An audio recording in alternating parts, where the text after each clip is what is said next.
Welcome the students of class 6. Welcome to our social science history class, and today in this class we are going to discuss the exercise question and answers of your chapter number 8 from your old NCERT book, and the name of the chapter is Ashoka, the emperor who gave up what. Okay, and it is present on your page number 82 of your old NCERT book. So let's begin our today's question and answer session. And the first question from this chapter, that is that make a list of the occupations of the people who lived within the Mauryan Empire, and the answer will be there are different types of people lived within the Mauryan Empire, like the villagers within, including farmers and herders, administrative officers, monks and nuns, messengers, soldiers, artisans, traders, senior ministers, and some religious officers such as dhamma mahamatas.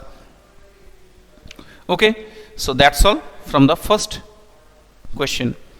Now the second question is complete the following sentences, and the first one is officials collected dash from the area under the direct control of the ruler, and the answer is taxes. So officials collected taxes from the area under the direct control of the ruler.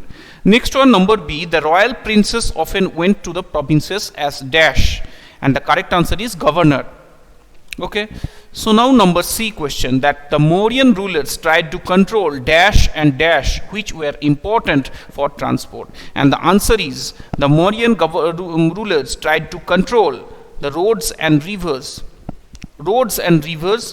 which were important for transport. That's the correct answer. Number D, people in forested regions provided the Mauryan officials with elephants, timber, honey, wax as tribute. Okay, so that is the correct answer of number D in the fill in the blanks segment. Now the next segment, it is the state whether true or false, and the first sentence is Ujjain was the gateway to the northwest. Obviously it is a false statement, so 3A false. Next sentence C, Chandragupta's ideas were written down in the Artha Shastra. It is also a false statement, so it is also false. Number C, that Kalinga was the ancient name of Bengal. It is also a false statement. Kalinga was not the ancient name of Bengal. Next, number D, that most Ashokan inscription are in the Brahmi script, and it is also a true statement. Most of the Ashokan inscriptions were found that was written on Brahmi script.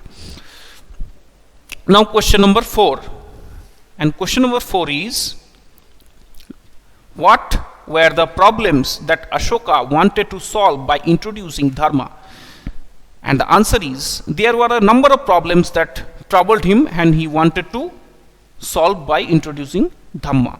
That number 1, people in his empire followed different religions, and that this sometimes led to conflict among them.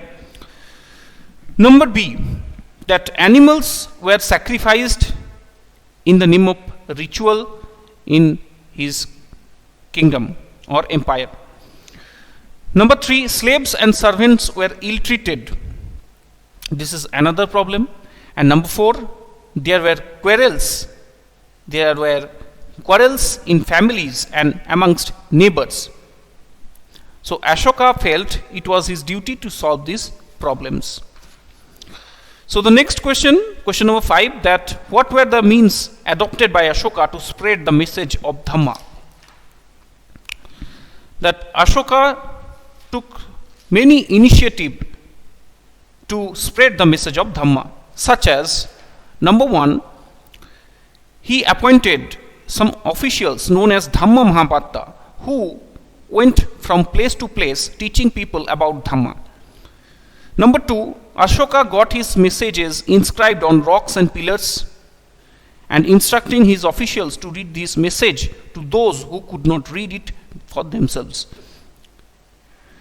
Number 3, Ashoka also sent messengers to spread ideas about Dhamma to other lands such as Syria, Egypt, Greece and Sri Lanka.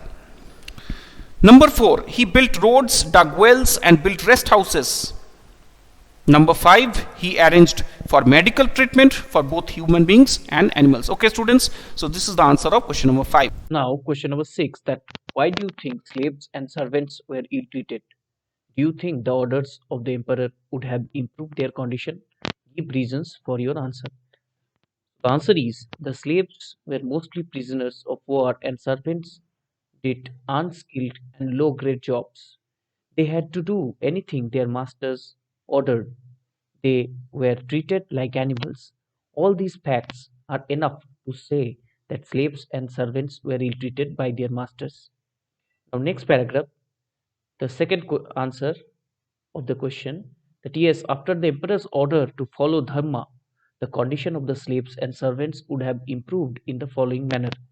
They would have been treated in a better manner. First point. Next point, they would have received proper wages for their work. Option number 3, they would have got the right to participate in all social gatherings and religious functions.